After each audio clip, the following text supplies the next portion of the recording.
Bisa terlihat? Oh iya. Ya, Pak Moderator kelihatan ya? Kelihatan, Lihat. Bapak. Oke, baik. Jadi saya diberi amanah untuk menyampaikan tentang perkembangan regulasi zakat dan wakaf. Ini sebenarnya yang cocok membawakan materi ini Pak Moderator ini, Pak Zainuri ini harusnya ya, yang membawakan materi tentang regulasi atau Ibu Sukmawati. Tapi saya yang diberi amanah, ya nggak apa-apa lah. Nanti ditambahin ya Pak Zainuri ya. Ya, jadi teman-teman sekalian, kalau kita melihat potensi zakat wakaf Indonesia, jadi ini sifatnya informatif dulu, sifatnya informasi tentang potensi zakat Indonesia. Ya. Kita lihat Indonesia adalah negara yang paling dermawan ternyata di dunia ya.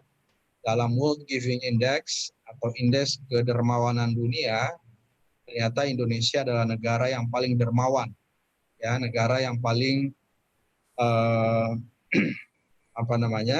negara yang paling dermawan. Oleh karena itu, seharusnya karena kita negara yang dermawan, maka potensi zakat wakaf itu seharusnya terimplementasi secara maksimal. Bahwa kita adalah negara yang paling dermawan itu sesuatu yang wajar, sesuatu yang pantas saja, karena Indonesia sebagian besar penduduknya adalah Muslim dan Indonesia adalah negara di mana atau tempat orang Islam terbanyak di dunia. Sementara ajaran untuk berderma, berzakat, dan juga berwakaf itu sangat sentral dalam Islam. Ya, Islam itu menganjurkan kita, bahkan memerintahkan kepada kita, bahkan salah satu rukun Islam adalah berzakat. Ya. Jadi ini wajar ketika umat Islam Indonesia dermawan, umat Islam Indonesia melaksanakan kewajibannya karena memang sebagian besar penduduk Indonesia adalah Muslim, dan di dalam Islam anjuran, ajaran untuk berderma adalah ajaran yang sangat sentral, ajaran yang sangat dianjurkan dalam banyak hadis, ya, banyak ayat yang bisa kita kutip tentang zakat dan wakaf ini. Banyak sekali ayat-ayatnya dan juga hadis-hadisnya, teks-teks keagamaan yang bisa kita jadikan sebagai dasar untuk mendorong, mengencourage, ya, mengajak partisipasi masyarakat kita untuk berzakat. Ini saya kira salah satu tugas kita sebagai penyuluh, ya, bagaimana mengajak partisipasi masyarakat agar dapat meningkatkan komitmennya untuk melaksanakan zakat dan juga wakafnya. Ya. Zakat tentu yang dimaksud bukan hanya zakat mal, zakat harta, zakat jiwa, ya, sebagaimana yang tiap saat kita keluarkan pada saat bulan Ramadan atau menjelang Idul Fitri. Tapi yang paling besar potensinya adalah zakat mal. Dan kalau boleh saya katakan bahwa di antara rukun Islam, ya, yang paling tidak maksimal pelaksanaannya itu berzakat. Kalau boleh saya menyampaikan seperti itu, nanti bisa dikritisi ya. Misalnya umat Islam itu kalau sholat, saya kira hampir semua umat Islam itu sholat. Puasa apalagi ya, umat Islam itu hampir semuanya, untuk tidak mengatakan semuanya, juga puasa pada saat bulan Ramadan. Haji semuanya ingin melaksanakan, menunaikan ibadah haji. Cuma tidak mampu saja, atau tidak ada kesempatan karena kuotanya habis. Tapi semangat untuk melaksanakan ibadah haji, semua umat Islam punya semangat yang sangat tinggi. Tetapi bagaimana dengan zakat? Nah, zakat ini untuk zakat fitrah saya kira implementasinya sangat bagus. Mungkin semua umat Islam Indonesia itu berzakat untuk zakat zakat fitrahnya ya. Tetapi untuk zakat malnya, ini yang jadi problem ini. Saya kira ini tantangan kita, tantangan para penyuluh juga, tantangan kita semua, bagaimana mengajak partisipasi masyarakat untuk menunaikan zakat malnya, ya. Sekarang kita tinggal tanya aja diri kita masing-masing. Selain masyarakat, kita sendiri kira-kira zakat mal kita itu sudah kita laksanakan atau belum? Apa semua harta yang kita miliki itu kita sudah zakati atau belum? Nah ini pertanyaannya. Karena kalau seandainya semua umat Islam berzakat, mengeluarkan zakat malnya, kita punya potensi zakat nasional itu 233 triliun. Ya, 233 triliun. Tetapi yang berhasil dikumpulkan oleh Basnas, LAS, ya, itu baru sekitar 10 triliun. Artinya masih ada 223 triliun yang tidak dikumpulkan oleh Basnas. Mudah-mudahan sebagian besarnya dikumpulkan oleh lembaga-lembaga yang tidak terdaftar, seperti di masjid-masjid, guru-guru ngaji, dan masyarakat yang lain yang tidak terkoordinasi oleh Basnas dan juga LAS. Tetapi meskipun demikian, potensinya masih sangat besar dibanding dengan apa yang selama ini berhasil dikumpulkan oleh Basnas kita, oleh LAS kita. Kira-kira kalau boleh kita simpulkan bahwa sebagian umat Islam Indonesia itu tidak melaksanakan zakat malnya secara maksimal, ya, tidak melaksanakan zakat malnya secara maksimal. Nah, termasuk kita semua, saya kira ya kita tinggal bertanya saja kepada diri kita, apakah kita sudah melaksanakan zakat mal kita atau tidak. Emas yang kita tabung, uang yang kita tabung, harta yang kita miliki yang wajib dizakati itu, apakah kita sudah keluarkan zakatnya atau tidak. Nah, secara umum orang Indonesia ini, umat Islam Indonesia belum sepenuhnya melaksanakan zakat malnya. Ini bisa dibuktikan secara empiris dengan indikator-indikator yang sangat jelas bahwa zakat yang berhasil dikumpulkan itu masih sangat kecil sekali dari potensi yang ada. Artinya banyak yang tidak tersalurkan. Meskipun Indonesia, ya, kita termasuk negara paling dermawan, suka berderma, ya, suka memberi, karena kita negara bangsa yang sangat kekeluargaan. Tetapi untuk berzakat itu belum tentu, khususnya zakat mal. Jadi ini tantangan kita yang pertama ini. Tantangan umat Islam Indonesia, tantangan Kementerian Agama, Basnas, LAS, dengan mitra-mitranya seperti penyuluh untuk mengajak partisipasi masyarakat agar bisa berzakat, bisa mengeluarkan zakat malnya. Nah, tentu yang pertama yang harus dilakukan adalah meningkatkan literasi mereka. Dan saya kira sebelum kita mengajak atau mencerahkan masyarakat, kita sendiri yang harus tercerahkan dulu, ya. Jadi kita dulu yang harus tercerahkan tentang zakat ini, tentang wakaf ini. Oleh sebab itu, inilah yang menjadi tujuan atau menjadi alasan mengapa kegiatan peningkatan literasi zakat wakaf penyuluh ini perlu dilakukan. Dan harapan ketika teman-teman para penyuluh sudah memiliki literasi zakat wakaf yang memadai, yang bagus, juga bisa mengajak masyarakat untuk bisa berpartisipasi melaksanakan atau menunaikan kewajibannya sebagai muzaki, ya. Nah, itu yang pertama, Bapak Ibu yang saya hormati. Nah, sekali lagi bahwa tentu target kita bukan hanya meningkatkan literasi saja, tetapi bagaimana mengajak partisipasi masyarakat agar mereka berzakat dengan penuh kesadaran, dengan penuh keikhlasan, bahwa memang mereka adalah seorang muzaki, ya. Jadi menjadi seorang muzaki itu jauh lebih membanggakan daripada menjadi mustahik. Karena itu kalau ingin bermartabat, ingin terhormat di hadapan Allah, ya tentu menjadi muzaki, ya. Menjadi muzaki itu jauh lebih terhormat. Nah, itu poin pertama. Jadi dalam World Giving Index kita sangat dermawan, tetapi dalam implementasi zakat mal kita saya kira belum maksimal di Indonesia ini dengan indikator-indikator yang sangat jelas tadi itu. Nah, kemudian berikutnya, informasi berikutnya, ini masih informatif ini untuk di slide pertama ini. Luas tanah wakaf kita itu jumlahnya sangat besar sekali. Mungkin lebih besar atau hampir sama. Saya belum pernah mengecek, ya, antara wakaf yang kita miliki dengan Singapura misalnya, jangan-jangan wakaf kita lebih luas ya.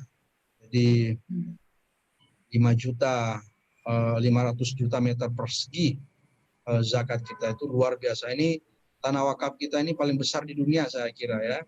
Ini sekedar informasi saja untuk teman-teman ketahui bersama bahwa memang kita punya luas tanah wakaf saya kira terbesar di dunia. Nggak ada negara dimanapun di dunia ini yang punya tanah wakaf seluas Indonesia. Nah, demikian juga lembaga amil zakat kita terbanyak di dunia. Ya, kita punya 545 lembaga amil zakat. Ya, kita punya organisasi pengelola zakat. Kita punya Basnas di pusat, di provinsi, kabupaten, kota. Ya, juga kita punya LAS, ya, LAS baik nasional maupun kabupaten atau provinsi. Demikian juga nazir wakaf kita juga sangat banyak. Kita punya ribuan nazir di Indonesia ini, ya, baik perorangan maupun kelembagaan. Ada 242 nazir wakaf uang, ya.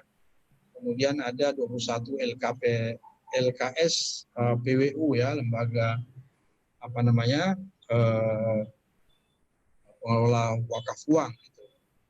Kemudian kita lihat potensi zakat kita seperti yang saya sampaikan tadi, 233 triliun, sebuah potensi yang sangat luar biasa besarnya, yang selama ini belum sepenuhnya diberdayakan atau belum sepenuhnya digali oleh kita. Dan inilah tantangan kita. Jadi tugas kita semua sesungguhnya menggali potensi ini. Tugas kita semua menciptakan ekosistem perzakatan untuk menggali, untuk mengkapitalisasi potensi zakat yang jumlahnya 233. Ini juga sumbernya berbeda-beda ini. Ada yang mengatakan 270, ya ada yang lebih tinggi, ada yang lebih rendah. Kira-kira katakanlah 233 itu sebagai angka moderat ya dari perkiraan-perkiraan yang dilakukan oleh para lembaga yang melakukan survei terhadap potensi zakat itu. Jadi tugas kita semua sekali lagi mulai dari kita semua, mulai dari Presiden tentunya sampai Pak Menteri, sampai kita semua Kementerian Agama, Basnas, LAS, masyarakat termasuk para penyuluh adalah bagaimana 233 triliun ini potensi yang kita miliki bisa kita gali, kita bisa wujudkan karena gapnya masih sangat jauh. Ini tantangan kita, tantangan yang sangat luar biasa. Begitu juga potensi zakat wakaf uang nasional ini juga sangat besar sekali ya. Wakaf uang kita 217 triliun. Ini semua baru potensi ya. Ini semua baru potensi yang terdapat di Indonesia sebagai negara muslim terbesar. Tetapi faktanya atau kemampuan kita untuk menggalinya masih sangat terbatas. Oleh karena itu sekali lagi kita semua wajib hukumnya untuk menciptakan ekosistem yang powerful, yang efektif ya untuk menggali potensi yang sangat besar ini. Teman-teman sekalian yang saya hormati, berikutnya kita lihat aspek kelembagaan kita, Badan Amil Zakat Nasional. Ini informasi saja buat teman-teman yang belum paham atau belum sempat terinformasi. Sebagai penyuluh saya kira sebagian besar tentu sudah paham ya. Kita punya Basnas di pusat, ada Basnas di provinsi dan kabupaten kota sebesar 460 ya. Ada 34 Basnas provinsi, 426 di kabupaten kota dan 1 Basnas di pusat. Kemudian kita punya LAS ya, ada 76 LAS kita, Lembaga Amil Zakat, ada 27 berskala nasional, ada 15 berskala provinsi. Kemudian ada 34 LAS berskala kabupaten kota.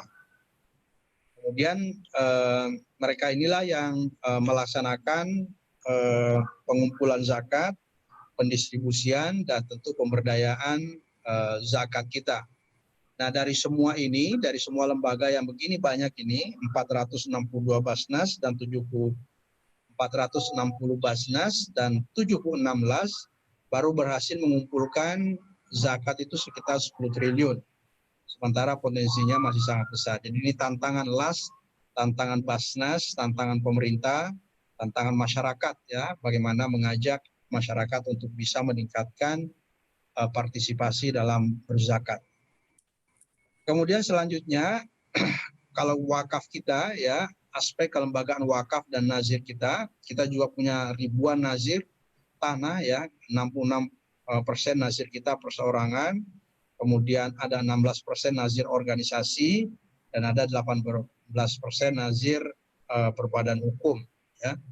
Kita juga punya LKSPWU atau Lembaga Keuangan Syariah, ada 5 wakaf uang, ada Bank Mandiri Syariah, ada Bank Muamalat, ada sejumlah bank ya yang sebagaimana kita bisa lihat dalam daftar tersebut. Ini semua lembaga keuangan syariah penerima wakaf uang ya. Tapi mereka ini bukan nazir ya, hanya penerima wakaf uang saja. Nah, memang salah satu tantangan kita saya kira adalah meningkatkan kapasitas nazir ini.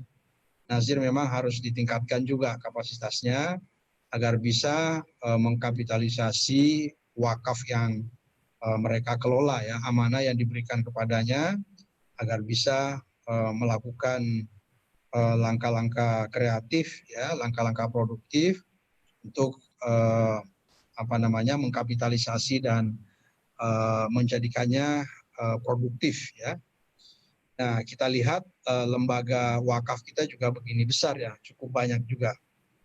Kemudian selanjutnya kalau kita ingin, ini informasi saja, struktur kelembagaan zakat kita ya, dan juga wakaf dari Presiden, kemudian Menteri Agama, kemudian Basnas ya. Jadi Basnas ini lembaga pemerintah non struktural yang independen dan mandiri, bertanggung jawab pada Presiden ya melalui Menteri Agama. Dalam hal ini melalui Ditjen Bimas Islam lagi.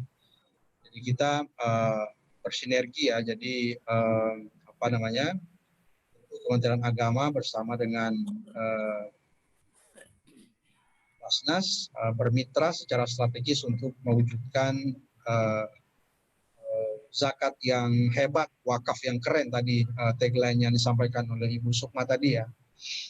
Nah, kita lihat strukturnya ya, ada Basnas, kemudian ada UKZ, ada LAS ya, di kantor-kantor kementerian, kemudian di perguruan tinggi juga sudah ada UKZ, kantor-kantor BUMN juga sudah ada UKZ. Nah, ini tentu sekali lagi semuanya harus dilakukan peningkatan kapasitas untuk bisa berkreasi lebih inovatif lagi di masa-masa yang akan datang.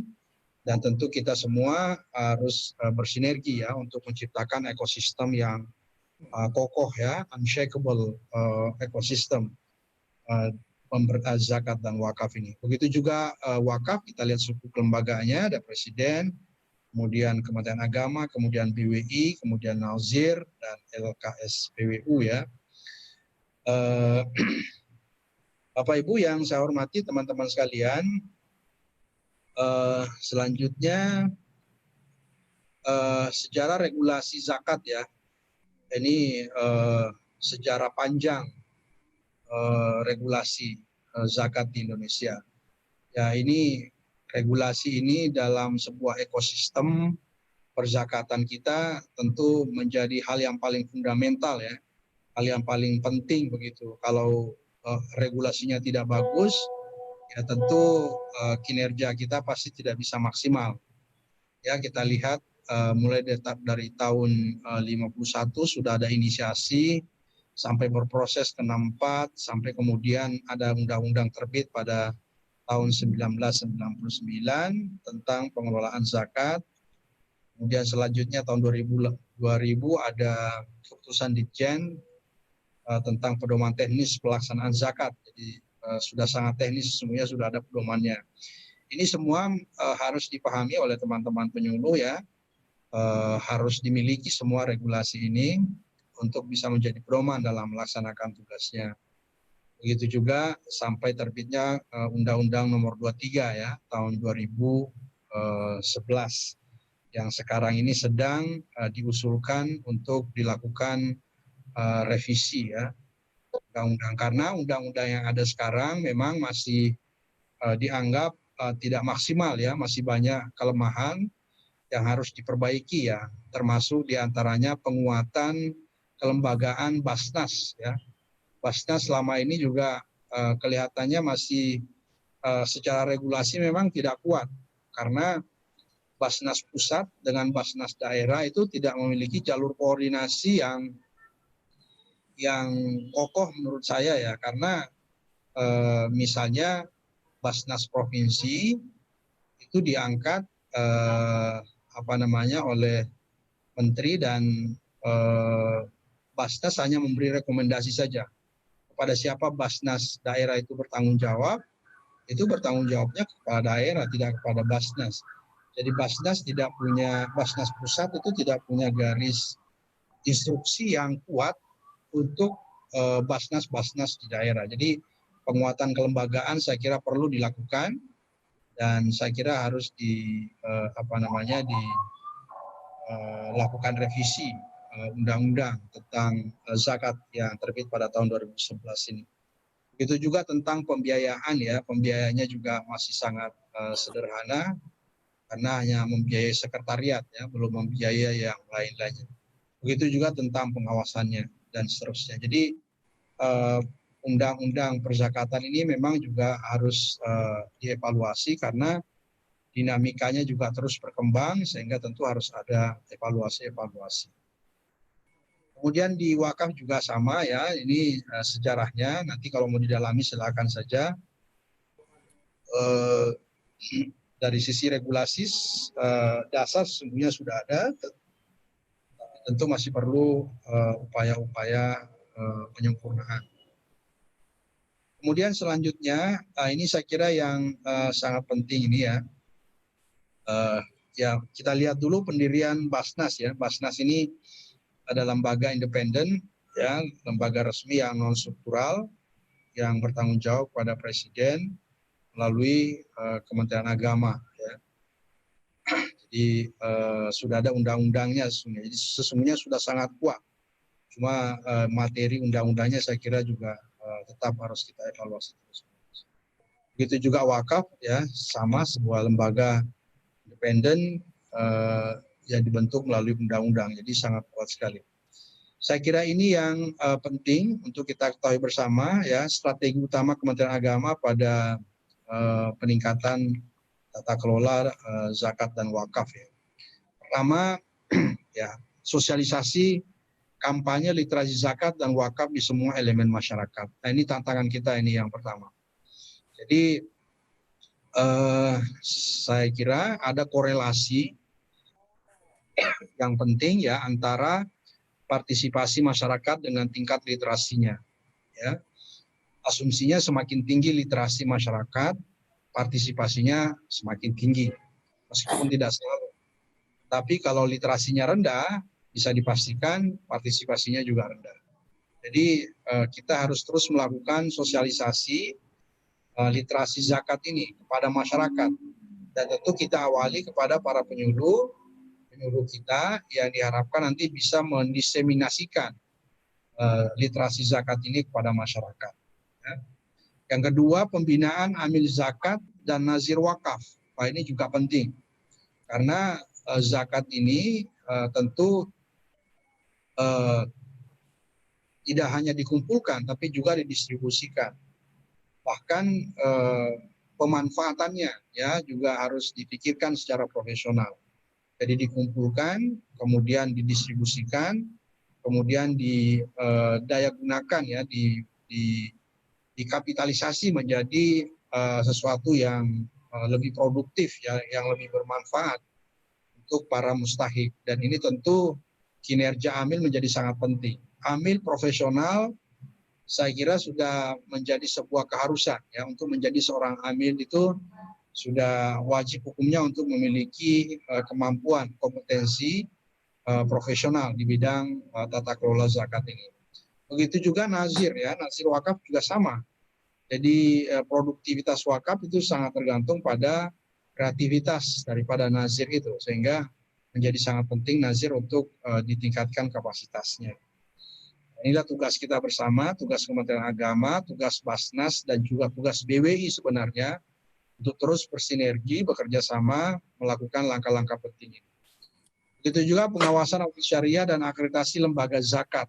Nah ini juga penting ya, tata kelolanya harus dipastikan pendistribusian dan pendayagunaan atau pemanfaatan atau penggunaan pemberdayaan atau empowerment daripada zakat itu harus diaudit terus dari sisi syariahnya, bukan hanya dari sisi akuntabilitas penggunaan keuangannya, tapi juga audit syariahnya harus dilakukan dengan tepat, dengan baik, dan harus terus diawasi. Begitu juga lembaga-lembaga zakat harus dilakukan akreditasi supaya kredibilitasnya dan akuntabilitasnya bisa dipastikan atau bisa digaransi.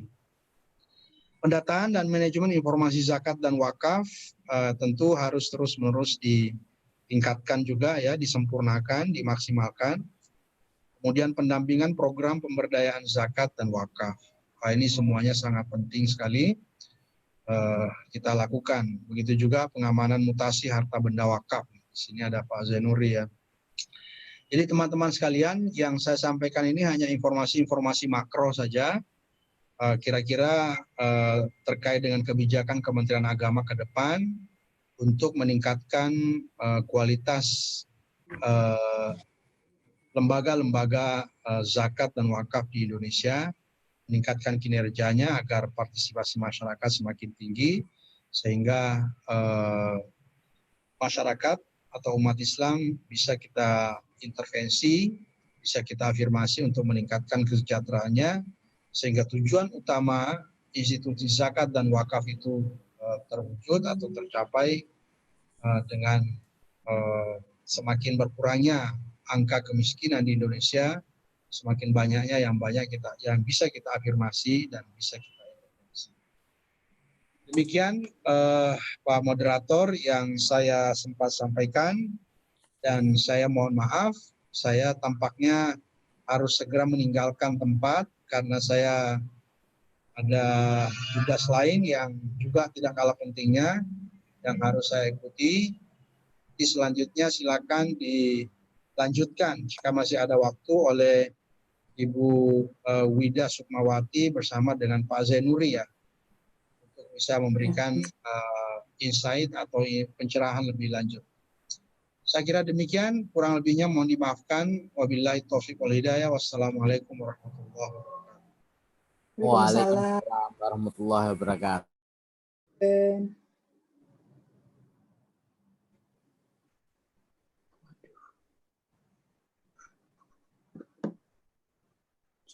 Banyak nih.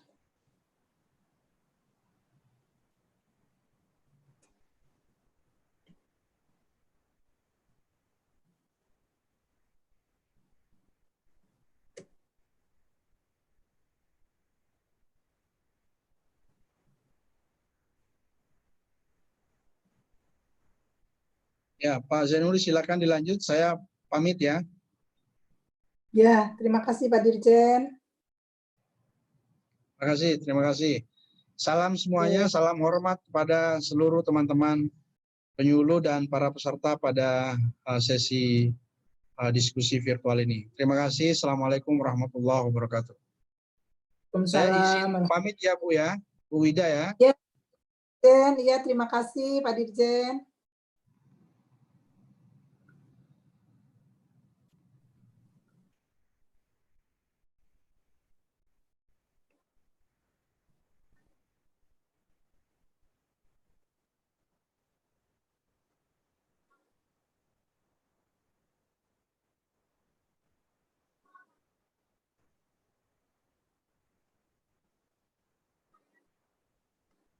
Lebih di sini.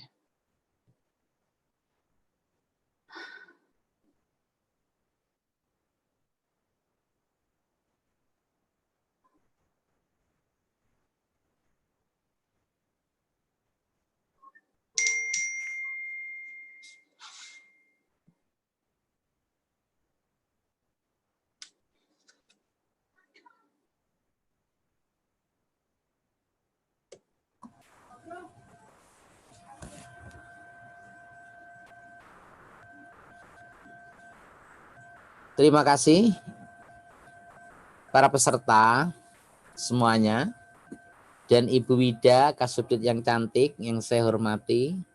Senyum-senyum ini.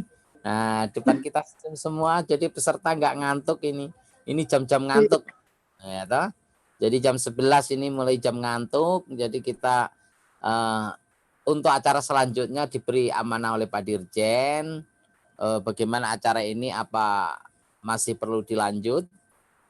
Apa acara ini cukup sampai di sini dengan materi diberikan kepada semua peserta, atau bagaimana tergantung kepada kita semua. Ya toh, para peserta kalau masih menginginkan apa yang telah disampaikan pemaparan oleh Pak Dirjen perlu pendalaman secara teknis, kita didampingi oleh Bu Kasubdit yang cantik, dan kita sebagai Kasubdit akreditasi dan Kasubdit pengamanan aset wakaf siap untuk mengawal atau mendampingi Bapak peserta semua. Terima kasih. Ya. Saya kembalikan kepada Ibu Wida, Kasubdit Kelembagaan Zakat dan Wakaf. Ya. Baik Pak Dokter, terima kasih. Barangkali ini Pak Dokter juga tidak kalah kompetensinya terkait dengan regulasi ini. Saya rasa silakan dilanjut Pak Dokter.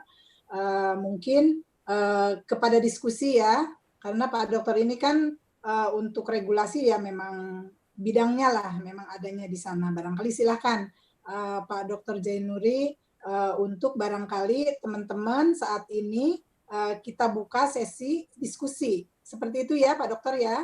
Ya, baik.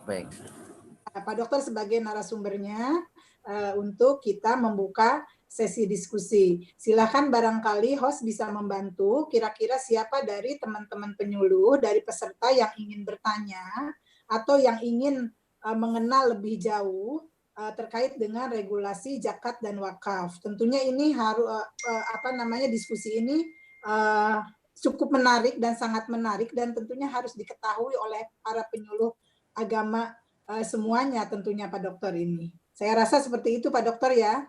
Baik. Kita buka sesi diskusi, kita buka sesi tanya jawab. Begitu ya Pak Dokter, silakan. Langsung aja gimana Bu? Jadi pesertanya langsung ngomong Bu? Iya, pesertanya langsung berinteraksi dengan langsung Pak Dokter. Ya, santai aja, santai. Jadi, kita bikin okay. santai.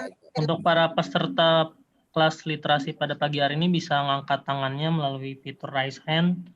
Nanti akan saya unmute dan silakan untuk mengutarakan pertanyaannya.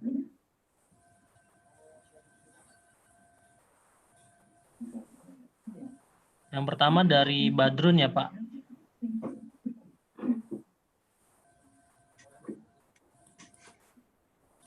Pak Badrun silakan di-approve.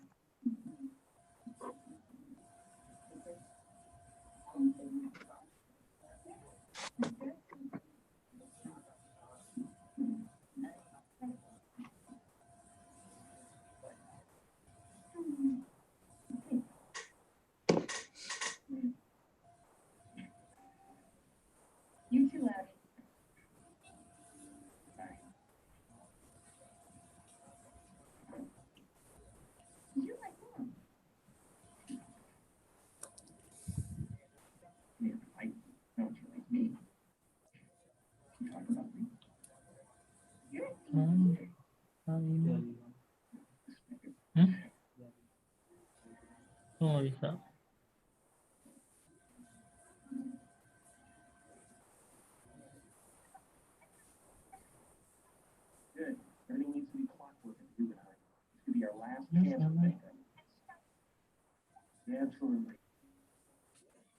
Oh, Bajuri kali.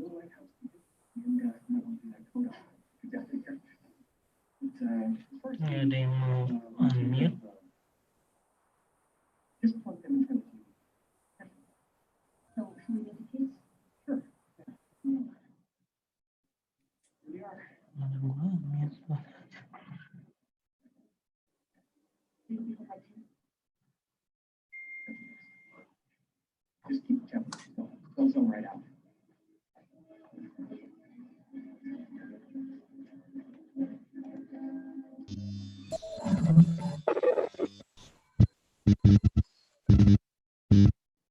Ini siapa nih?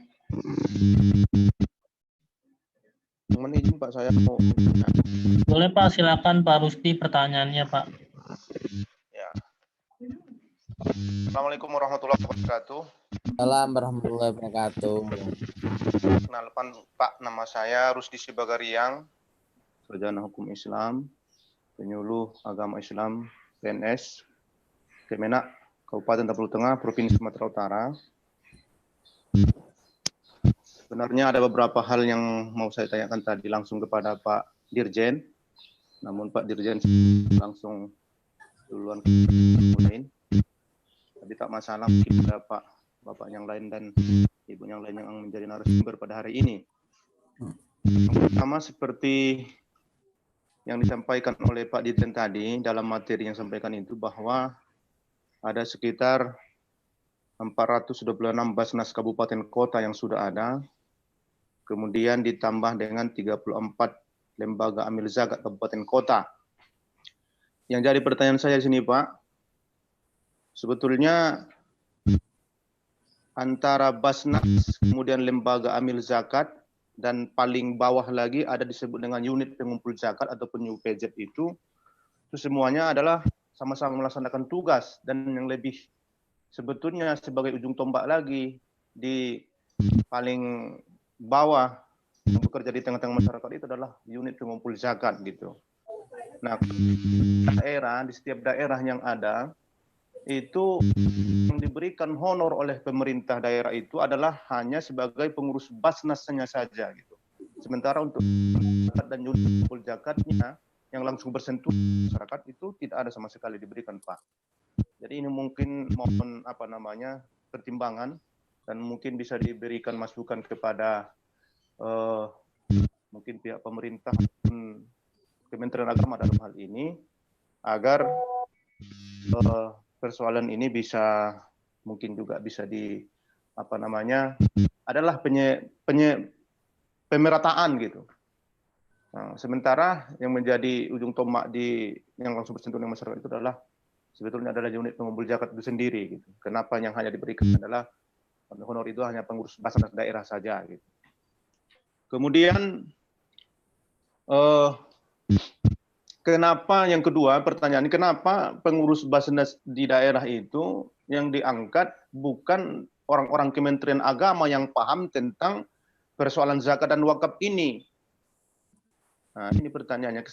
Saya contohkan seperti kami di Sumatera Utara, di Kabupaten Tapal Tengah, itu yang jadi pengurus Badan Amil Zakat itu bukan dari orang-orang Kementerian Agama, bukan orang-orang yang paham dengan bagaimana persoalan zakat dan wakaf ini, Pak. Gitu. Nah, apakah memang dalam hal perekrutan kepengurusan Basnas ini tidak ada mekanismenya atau bagaimana? Hanya keinginan daripada pihak pemerintah setempat saja gitu, tanpa ada sangkut pautnya dengan Kementerian Agama. Saya pikir sementara, Pak. Terima kasih. Assalamualaikum warahmatullahi wabarakatuh. Jadi mungkin langsung kali ya. Silakan barangkali langsung dijawab. Langsung saja Bapak ya. Nanti diskusi ini menjadi catatan-catatan kita semua. Tolong panitia untuk dapat ditampung apa yang menjadi pertanyaan. Dan nanti insya Allah hal-hal semacam ini kan bisa menjadi satu kesatuan kita rangkum dan untuk dapat ditindaklanjutin dalam forum-forum yang lebih intens gitu maksudnya. Yang pertama begini Bapak, jadi keterkaitan Basnas dengan UPZ ya. Jadi UPZ ini kan bentukan Basnas dalam pengumpulan kan. Jadi di situ Basnas dapat membentuk unit pengumpul zakat kan. Persoalannya mengapa UPZ kok enggak diberi honor kan begitu Bapak?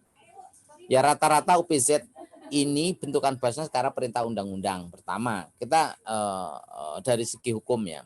UPZ ketika itu di kementerian atau lembaga ini tentu Pak, tentu yang mengelola, yang mengumpulkan itu bentukan Basnas, teman-teman yang bekerja semua. Jadi persoalannya ini nanti kita koordinasi dengan Basnas. Pertama, solusi. Kita kan nggak bisa sepihak, Pak. Misalnya UPZ harus diberi honor sebagai amil misalnya ya, sebagai amil, lepas dari itu PNS atau nanti di kementerian, lembaga atau perusahaan swasta yang berskala nasional atau apapun bentuknya yang tidak PNS juga harus diberlakukan sama. Ini perlu koordinasi dengan Basnas yang baik. Hak ambil itu apakah hanya di legalitas Basnas itu sendiri tingkat pusat, provinsi, kabupaten, kota, ataukah tingkat yang lain kan gitu, tingkat Basnas kabupaten kota, provinsi, Basnas pusat, apakah hanya itu aja yang menjadi amil? Ini satu persoalan dan ini perlu kita duduk bareng di Basnas semua tingkatan. Satu. Yang kedua, memang kita sadari bahwa UPZ itu sungguh luar biasa ininya, apa perannya. Tanpa ada UPZ dan lembaga dalam ini Basnas pengumpulan nggak sampai maksimal yang kita lihat sampai saat ini kita akuin semua. Dan ini pertanyaan yang bagus sekali, karena setahu kami yang namanya UPZ ini ya di kami juga ada pengumpul zakat langsung di store ke Basnas, Pak. Juga nggak ada honornya, Pak. Di Dijen Bima Sosial juga nggak ada honornya. Nah, ini perlu, Pak. Memang perlu didiskusikan bareng, Pak. Nah, ini kan ada aturan Perbasnas dan lain sebagainya. Nah, terus kenapa pengurus Basnas itu bukan dari unsur Kementerian Agama yang diprioritaskan gitu ya, paling tidak ya, Pak ya. Yang diprioritaskan. Memang ini perintah undang-undang, Pak. Perintah undang-undang ketika unsur kepengurusan Basnas baik itu tingkat pusat maupun Basnas provinsi, kabupaten kota, ini kita mengacu kepada undang-undang. Jadi undang-undang yang menjadi satu apa ya, frame atau satu pedoman untuk menjalankan sebuah organisasi. Nah, ketika ada unsur-unsur pegawai negeri, ini bukan pengurus ya, kita ingat tahun berapa itu. Di Basnas itu ada pegawai negeri dulu, Pak. Dulu itu pegawai negeri di bagian administrasi atau bagian apa, itu banyak yang ditarik di Kementerian Agama. Ya, itu. Jadi ini nanti kan ada kesempatan untuk revisi undang-undang zakat juga yang menjadi prolegnas kita, apa yang menjadi krusial ya.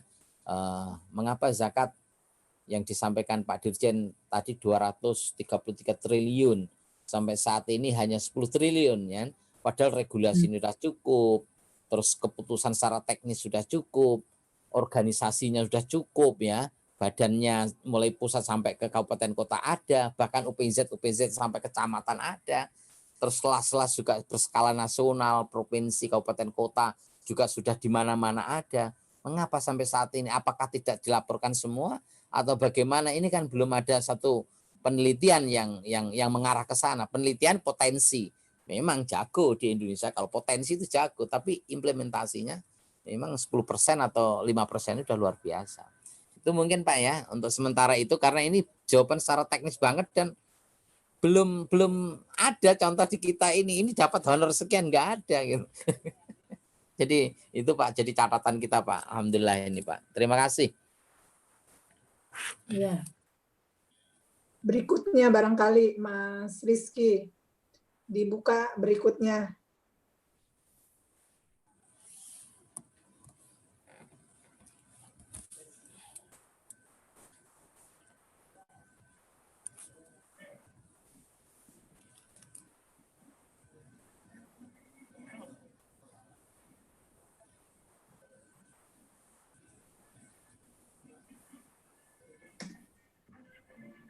Ya, Bu Fatia, silakan Bu. Assalamualaikum warahmatullahi wabarakatuh. Waalaikumsalam. Perkenalkan saya Fathia dari Penyuluh Agama Islam non PNS Kecamatan Warongasem Kabupaten Batang, Jawa Tengah. Yang ingin saya tanyakan ya, yang pertama mohon penjelasannya tentang wakaf uang dan mohon berikan contohnya. Yang kedua, apakah anak yatim yang bapaknya meninggal dunia itu berhakkah menerima zakat? Cukup sekian, gitu aja Pak. Assalamualaikum warahmatullahi wabarakatuh. Waalaikumsalam warahmatullahi wabarakatuh. Wakaf uang Ibu. Jadi wakaf uang itu Ibu nanti di-download ya dalam aturan. Ini saya kasih regulasinya dulu. Nanti saya berikan pemaparan secara singkat aja. Pertama Undang-Undang 41 tahun 2004 tentang wakaf. Nanti di-download di website Bimas Islam itu ada semua. Terus yang kedua PP 42 tahun 2006 pelaksanaan tentang Undang-Undang 41 tahun 2004. Yang ketiga Peraturan Menteri Agama nomor 4 tahun 2009. Jadi di situ lengkap yang mengatur perwakafan, yaitu wakaf uang. Jadi wakaf uang ini yang berhak menerima wakaf uang itu yang sebagaimana disebutkan Pak Dirjen tadi adalah lembaga keuangan syariah, lembaga keuangan penerima wakaf uang LKSPWU. Di negara kita ini yang sudah berizin itu baru 21 LKSPWU. Dan di materi ini ada ketika di luar itu berarti belum punya izin. 1 LKSPWU. Jadi wakaf, pewakif mewakafkan harta benda miliknya berupa uang itu datang ke LKSPWU. LKSPWU itu perbankan tadi 21. Terus perbankan itu tadi sebagai PPAIW. PPAIW itu sebagai pejabat pembuat akta ikrar wakaf.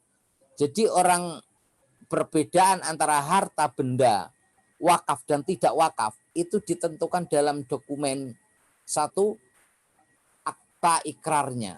Jadi wakaf itu ada dokumen negaranya, yaitu akta ikrar wakaf. Kalau tanah saat tambah sampai sertifikat. Nah, karena ini wakaf uang, nanti LKSPWU itu wajib memberikan sertifikat penerima wakaf ubah si A mewakafkan ini sertifikat ini, tapi nilai nominalnya pada saat ini 1 juta. Nah, ketika wakaf uang ini itu kan peruntukan untuk apa? Yang berhak untuk memberikan sebuah peruntukan itu adalah pewakif. Jadi melalui pewakif mewakafkan harta benda miliknya diproses oleh PPAIW dalam hal LKSPWU, peruntukannya untuk apa? Misalnya nadirnya siapa? Dalam hal saat ini adalah nadirnya biasanya BWI. Sekarang contoh Bu, rumah sakit retina ya mata di Serang itu salah satu contoh wakaf uang. Nah, itu salah satu pengembangan wakaf uang yang dimiliki oleh Badan Wakaf Indonesia bahwa itu pelayanan gratis di Serang, Banten. Akan tetapi contoh-contoh yang lain, yang wakaf uang, yang kecil-kecil dan sebagainya ini belum kelihatan sama sekali. Memang perkembangan wakaf uang sampai saat ini masih sangat apa ya? Sangat belum menggembirakan. Mulai di-launching oleh Bapak Presiden SBY tahun 2007 sampai sekarang belum sangat menggembirakan. Makanya ada kesempatan untuk revisi Undang-Undang 41 tahun 2004 terkait wakaf uang. Bagaimana orang mewakafkan itu lebih mudah dengan mekanisme sistem yang tercukupin dan terlindungin sehingga wakaf uang ini bisa cepat pergerakannya.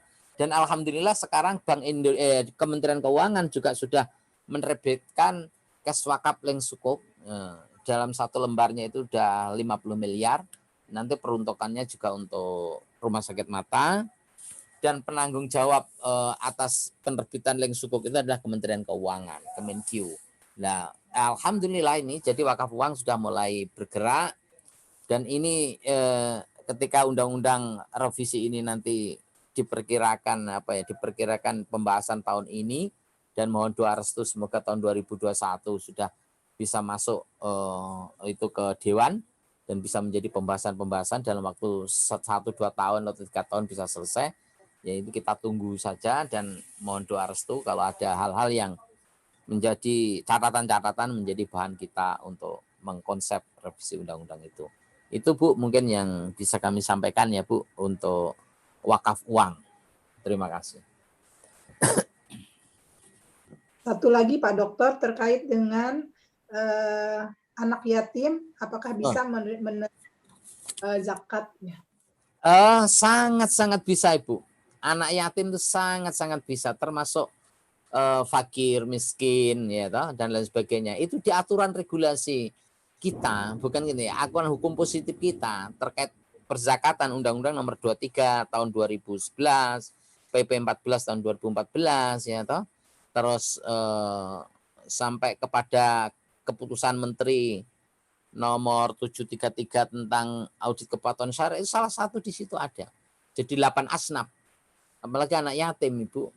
Jadi zakat itu memang fleksibel, harus didapatkan sebanyak mungkin, didistribusikan dalam tahun itu harus habis sesuai dengan asnaf yang telah ditentukan dalam hukum perzakatan, dalam hukum positif kita yang sudah dilindungi oleh negara kan gitu. Jadi sangat bisa Ibu anak yatim. Cuman mekanisme bagaimana pemberian pendistribusian Basnas terhadap anak yatim dan yang kelompokkan 8 asnaf itu bagaimana? Nah, inilah mekanisme yang sudah diatur dalam aturan. Kalau memang ada anak yatim yang berhak betul-betul berhak menerima zakat tidak diberikan dan itu memang wajib diberikan, ya langsung datang aja ke Kementerian Agama untuk dikomunikasikan ke Basnas. Kalau hanya surat mungkin lama kali, langsung datang aja, datang. Ini kasihan mungkin 1 minggu belum makan sekali atau 2 kali, dia terancam kesehatannya, terancam apa, datang ke Kementerian Agama. Kementerian Agama bisa mengkomunikasikan sebagaimana tadi ditanyakan oleh Pak Rusdi, di situ ada UPZ, kan bisa mengkomunikasikan. Apa UPZ itu hanya mengumpulkan saja, kan tidak, kan boleh saja untuk mendistribusikan yang hak-hak itu. Nah, itulah peran kita koordinasi dengan para pihak itu supaya apa? Supaya ada permasalahan-permasalahan itu cepat dihadapin dan cepat ditangani secara cepat gitu. Jangan sampai gara-gara sudah ada zakat tapi saking hati-hatinya memberikan sesuatu itu terus sampai orang kelaparan meninggal, siapa yang dosa? Pertanyaannya. Sangat bisa, Bu. Terima kasih. Boleh dibuka lagi, Mas Rizky, silahkan.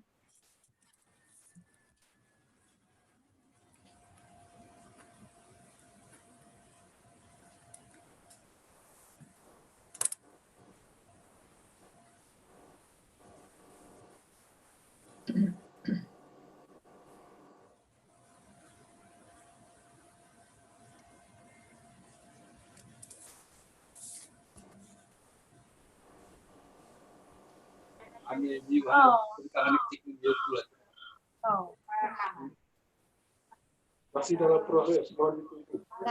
Ya, silakan Pak Hoirul, pertanyaannya Pak. Gimana caranya masuk ke meeting?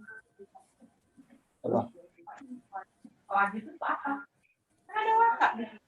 Nih, Pak Hoirul. Anu tuh untuk Zoom ada aplikasi Zoom dulu. Pak Hoirul, silakan Pak Hoirul, pertanyaannya. Bisa terbuka identity kita. Buka aja untuk Pak aplikasi Zoom. Nah, udah itu.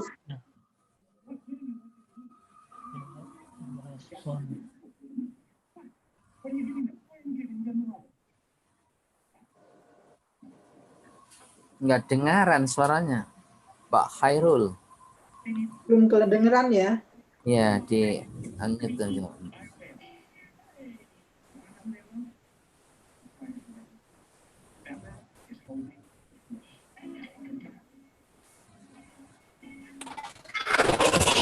Silakan Pak Bajuri, pertanyaannya Pak. Assalamualaikum warahmatullahi wabarakatuh. Waalaikumsalam warahmatullahi wabarakatuh. Kami dari penyuluh yang pertama gini, Ibu Kasubdit di sini ada kan. Ini dari strategi dari yang dipaparkan tadi, strategi utama kemana pada zakat wakaf ini, yang pertama sosialisasi kampanye literasi zakat dan wakaf di semua elemen masyarakat. Ketiga strateginya adalah berkenaan dengan kampanye literasi. Tentu yang dibutuhkan di tengah masyarakat itu adalah pemahaman yang baik dan benar. Nah, saat ini kalau masalah rujukan, kalau masalah zakat, mungkin literasi keagamaan murah didapat. Tapi ketika literasi masalah berkenaan dengan wakaf, banyak daripada kawan-kawan, rekan-rekan itu yang susah tentang bagaimana mencari referensi untuk literasi itu, terutama yang berhubungan dengan regulasi. Nah, karena di sini ada dua Kasubdit yang berhubungan dengan literasi zakat wakaf ini, yang berhubungan dengan zakat wakaf ini, bagaimana dari Kasubdit ini bisa menjembatani untuk penyuluh-penyuluh baik PNS dan non-PNS, karena kita berbeda tingkatan bacaan, berbeda wilayah yang bisa mengakses informasi dengan banyak, bisa mendistribusikan regulasi-regulasi dalam bentuk buku atau bacaan-bacaan yang memadai untuk penyuluh. Karena selama ini yang kami rasakan, penyuluh-penyuluh untuk di daerah-daerah tertentu itu kurang mendapat distribusi referensi terhadap bahan-bahan bagi mereka dalam melaksanakan kepenyuluhan di tengah masyarakat. Karena keterbatasan inilah sehingga terjadi sebuah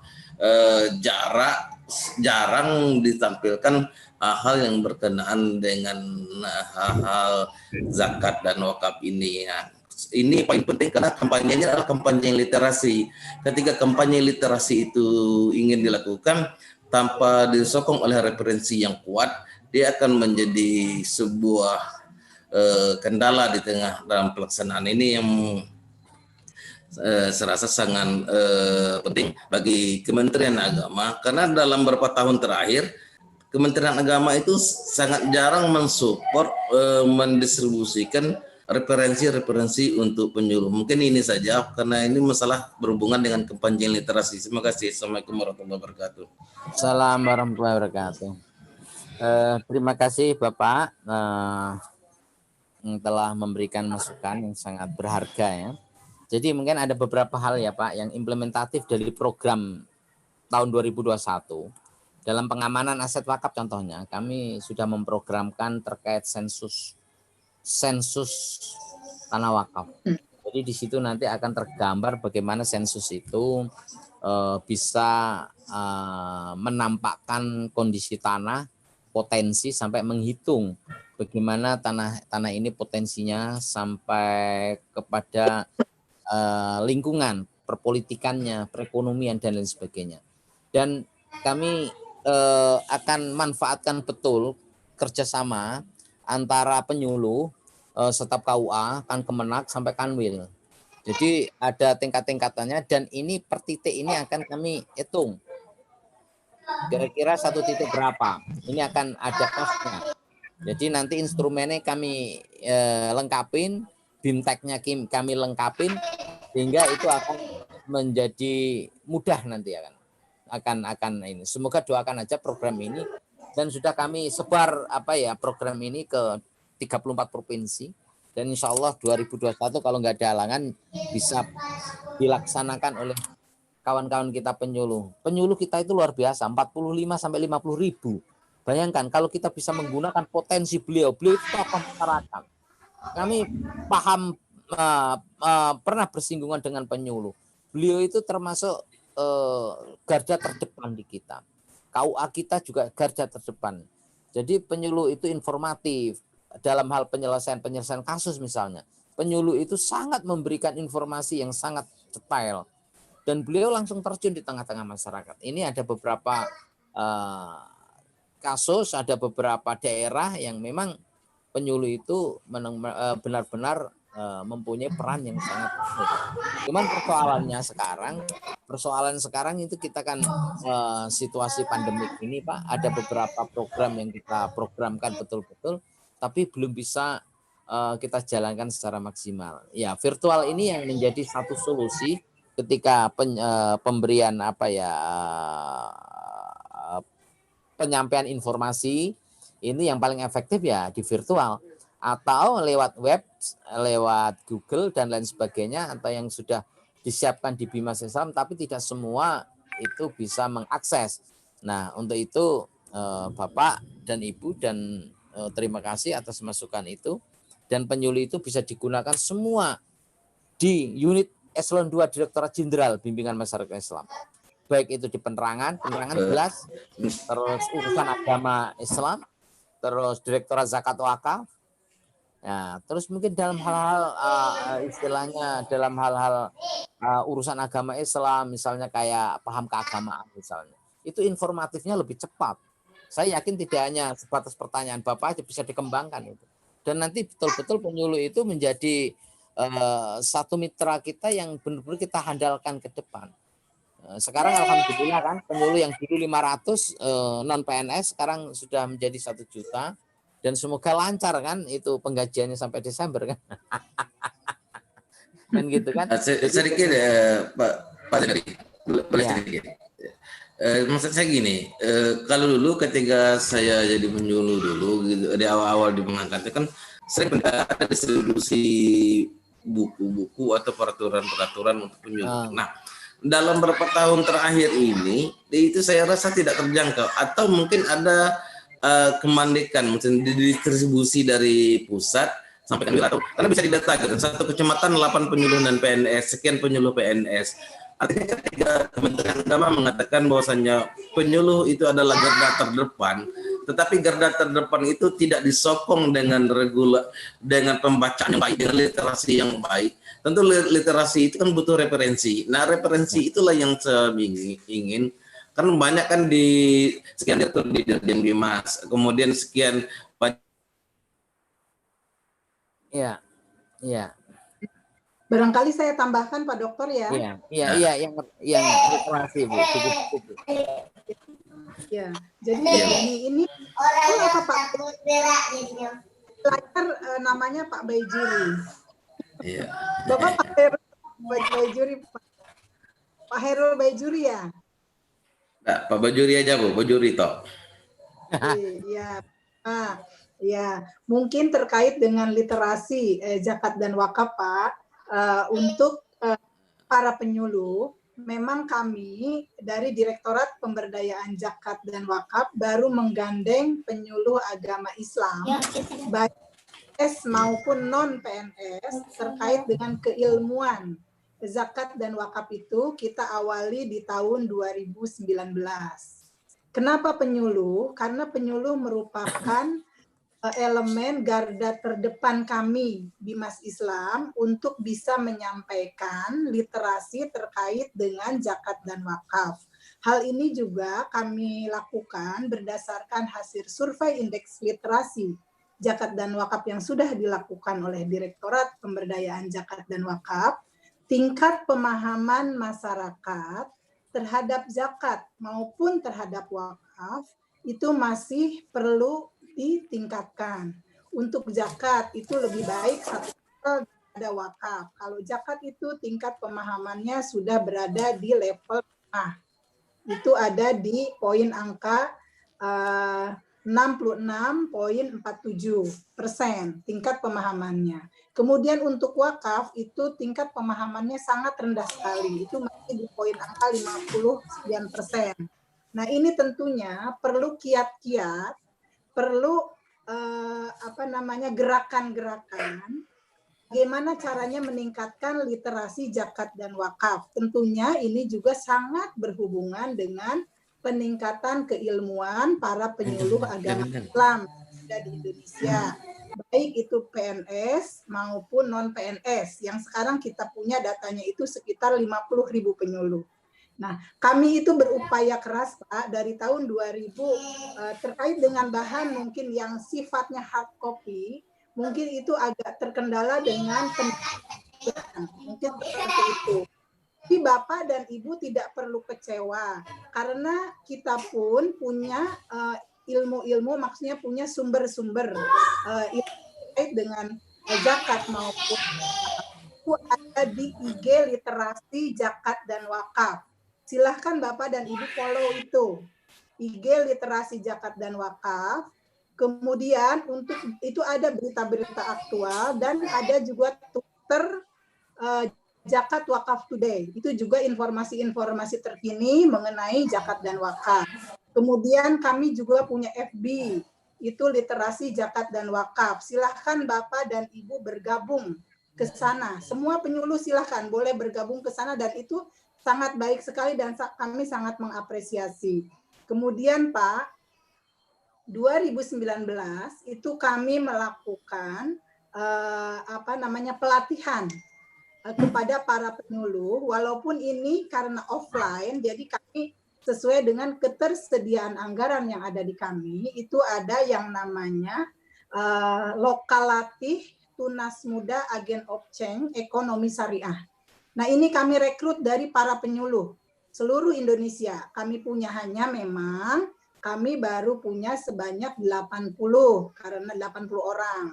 Nah, ini mereka sudah menjadi agen-agen perubahan dan mereka inilah yang sekarang ini intens bekerja sama dengan kami, sudah melakukan survei indeks literasi di awal tahun 2020 yang lalu bulan Februari sampai dengan April.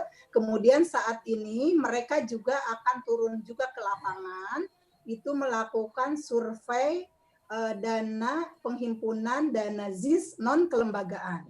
Semua itu bekerja sama. Kami bekerja bersama-sama Pak dengan Basnas, kemudian yang wakaf dengan BWI, kemudian dengan Bank Indonesia, kemudian dengan KNKR.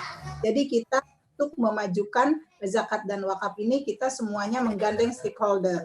Pun stakeholder menggandeng kami juga sebagai regulator tentunya.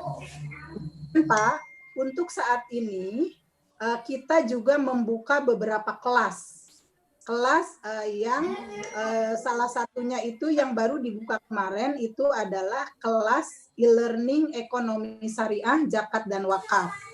Itu siapa saja penyuluh boleh mendaftar, hanya kemarin daftar kami baru bisa menampung sebanyak 600 orang. Nah, mereka ini diberikan pemahaman keilmuan terkait dengan ekonomi syariah, juga terkait dengan zakat dan wakaf seperti yang tadi Pak Baijuri harapkan. Nah, jika Bapak misalnya belum punya kesempatan, kami tetap akan membuka kelas.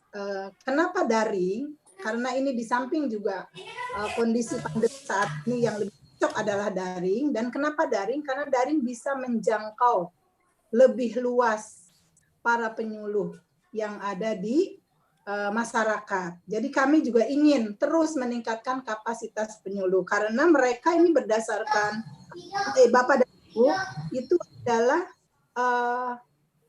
penyuluh itu merupakan sentral yang bisa menyampaikan informasi ke masyarakat.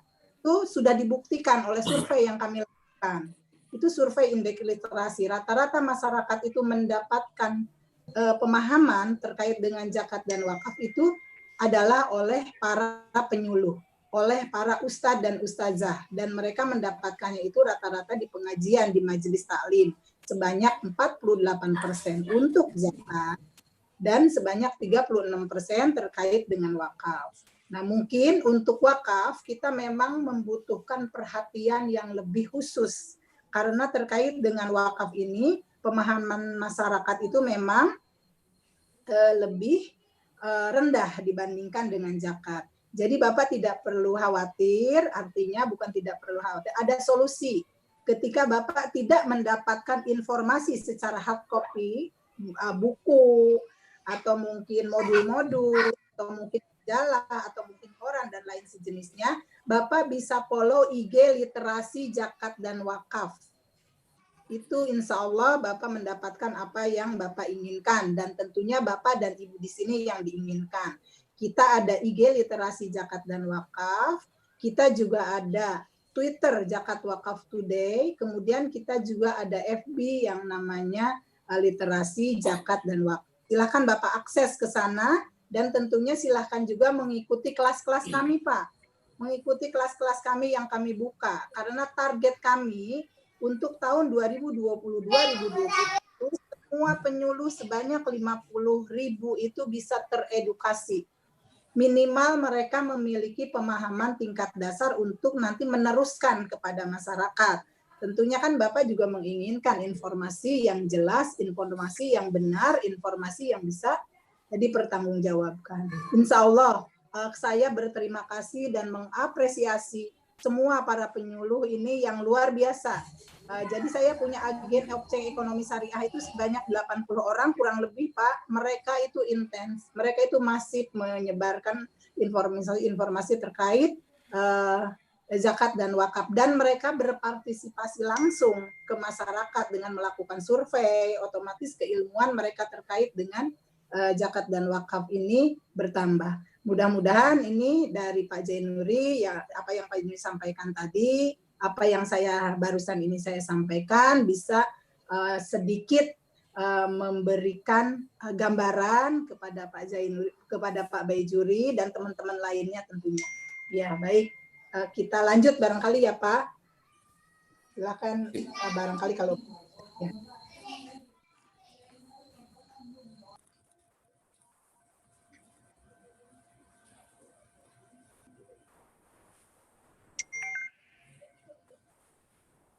Silakan Mas Rizky, yang lainnya kita masih punya waktu kurang lebih 20 menit ya, 25 menit.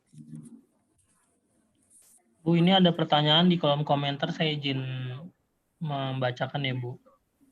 Iya, silakan. Ada pertanyaan dari Pak Lukman Hakim. Pertanyaannya, sejauh mana usaha Basnas dalam perumusan Undang-Undang Zakat yang mewajibkan muzaki dengan sifat yang memaksa? Artinya, apabila tidak menunaikan zakat akan mendapatkan sanksi. Iya. Bagaimana itu, Ibu? Iya, silakan sama Pak Dr. Jainuri sebagai Pak narasumber. Ya. Terima kasih, host. Jadi kalau pertanyaannya sejauh mana perumusan terkait sanksi ya bagi orang membayar zakat, kami belum bisa menyampaikan hal semacam itu, jawaban yang diinginkan atau diharapkan, karena proses revisi Undang-Undang Zakat ini kan sudah menjadi prolegnas, tapi di Direktorat Pemberian Zakat Wakaf ini baru dimintain oleh keterangan di BKD DPR RI. Jadi ini belum sama sekali berbentuk draft atau pembahasan secara intensif ya. Wakaf juga begitu, sudah diminta oleh beberapa sekali ya di BKD, DPR RI, dan kami insya Allah sudah mempersiapkan bulan depan untuk membahas revisi khususnya wakaf ya. Ini informatif ya. Secara kontinu insya Allah ada beberapa pertemuan dan beberapa, tapi ini tidak berbentuk tidak melalui mekanisme virtual. Mungkin kami melibatkan pimpinan-pimpinan ya di antara kementerian lembaga yang terkait, Kementerian Kumham, Bank Indonesia, Kemenq,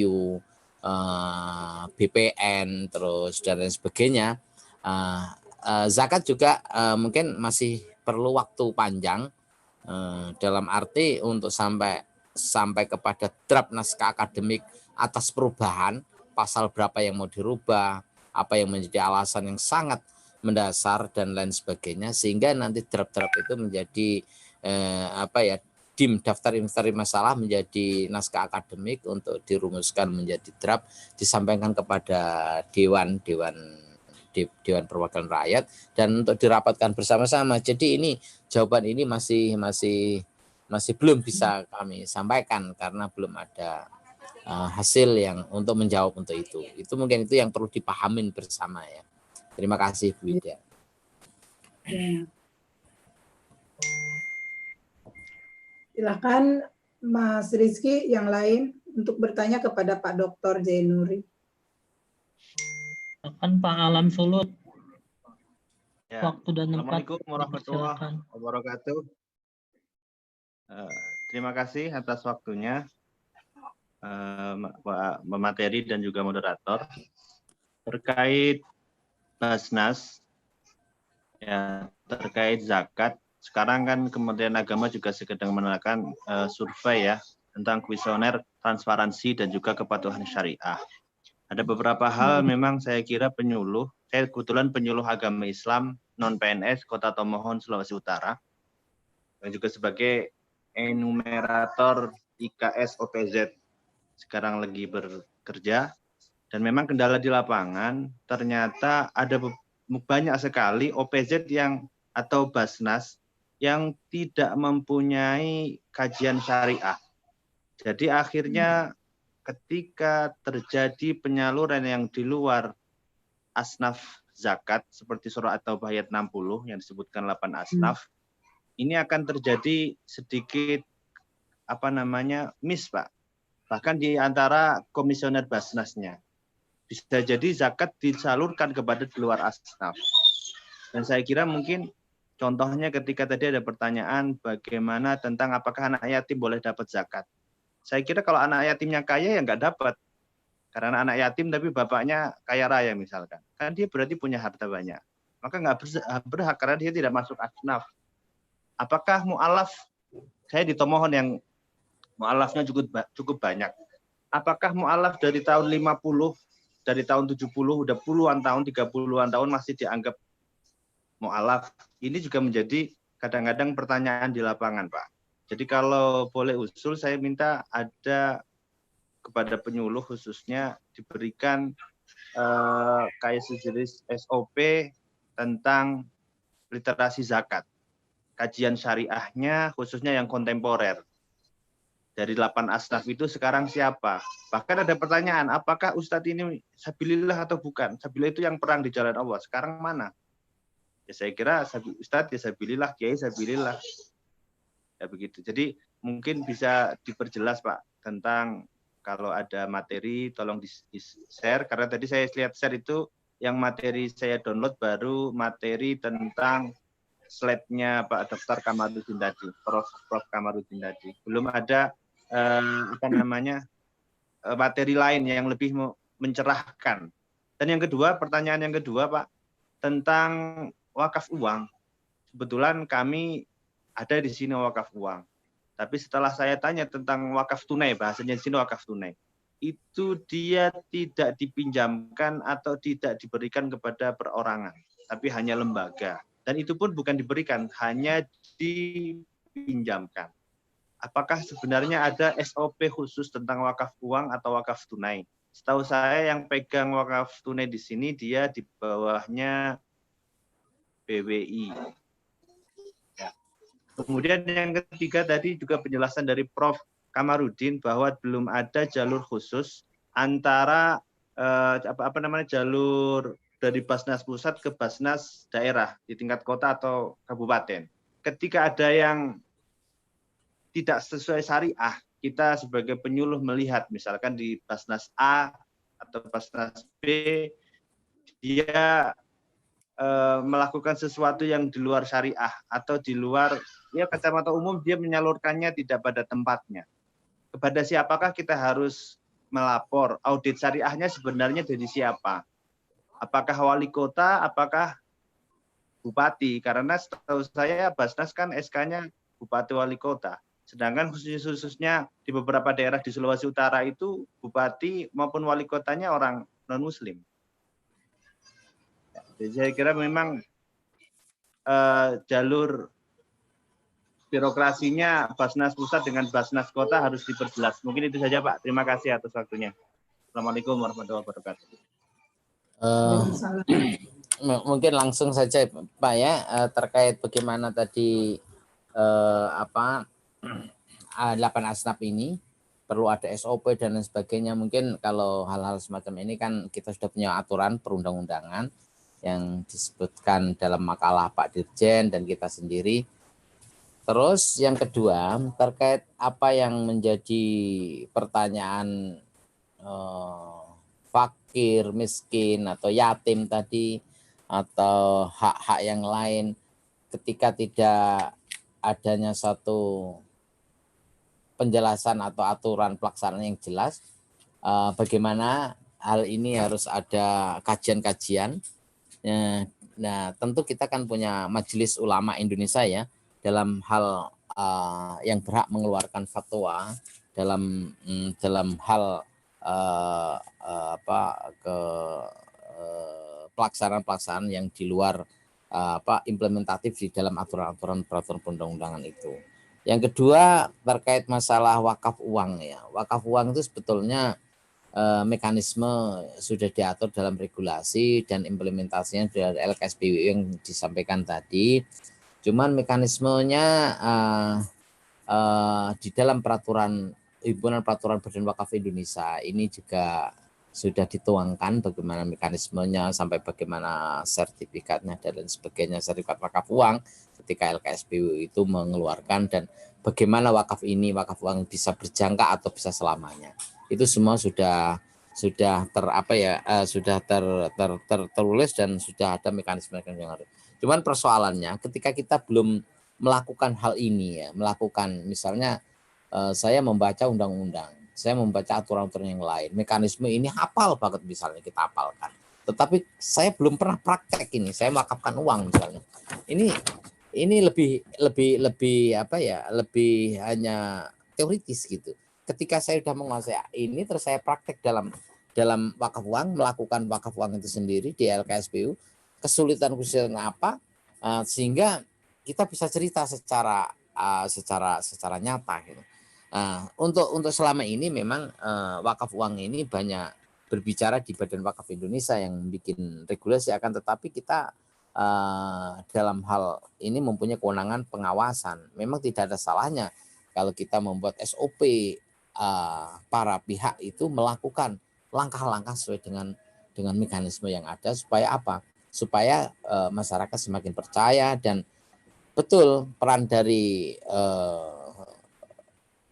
penyuluh-penyuluh kita ini ketika sudah menguasai semua literasi dan teknis SOP-nya, tahapan-tahapan ini saya yakin lebih cepat dalam memberikan informasi dan hasilnya juga lebih nyata. Jadi terima kasih masukan Bapak terkait masalah wakaf uang, terus SOP itu menjadi satu pedoman ya sebetulnya untuk standar operasional prosedur.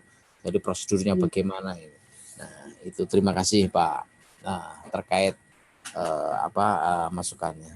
Jadi intinya memang Pak itu sudah menjadi beberapa pembahasan muzakarah dan lain sebagainya.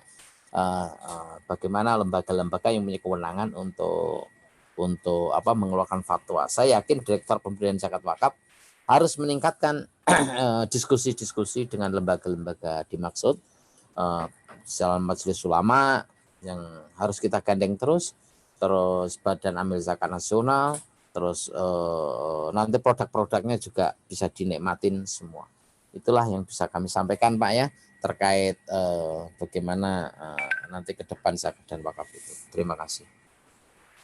Barangkali Pak Dokter menambahkan ini untuk memenuhi keinginan terkait dengan materi itu zakat wakaf kontemporer. Nanti insya Allah kami share materi ya Pak, tambahan materi yang tadi terkait dengan materi zakat wakaf kontemporer. Barangkali Mas Iqbal ada di sini tidak ya? Nanti saya minta ya Mas Iqbal atau Mas Rizky, nanti saya kirim materinya. Ini yang disampaikan Pak Dirjen pada saat kemarin diskusi jaring IDEA dengan para stakeholder zakat dan wakaf. Nanti kita sampaikan di grup barangkali ya Pak. Kita sampaikan teman-teman penyuluh semua yang hadir di sini nanti bisa menjadi masukan, bisa untuk tambahan ilmu pengetahuan, barangkali seperti itu. Mungkin untuk selanjutnya kita masih punya sisa waktu sekitar 15 menit. Barangkali bagaimana Pak Dokter, apakah kita mau cukupkan sampai di sini atau mau satu pertanyaan lagi atau bagaimana? Saya serahkan kepada Pak Dokter Zainal. Mungkin gini Bu, jadi ini kan perlu pengkajian lebih lanjut ya dari pertanyaan-pertanyaan ini. Maka tidak ada salahnya ketika ada materi-materi yang ada hubungannya ya, yang keterkaitan dengan zakat dan wakaf ini dapat disampaikan kepada para peserta ya. Selain regulasi ada materi-materi apa itu istilahnya materi dari Basnas, dari BWI atau dari Pak Dirjen dan materi siapapun yang bisa disampaikan kepada para peserta, ini satu mediasi yang sangat efektif.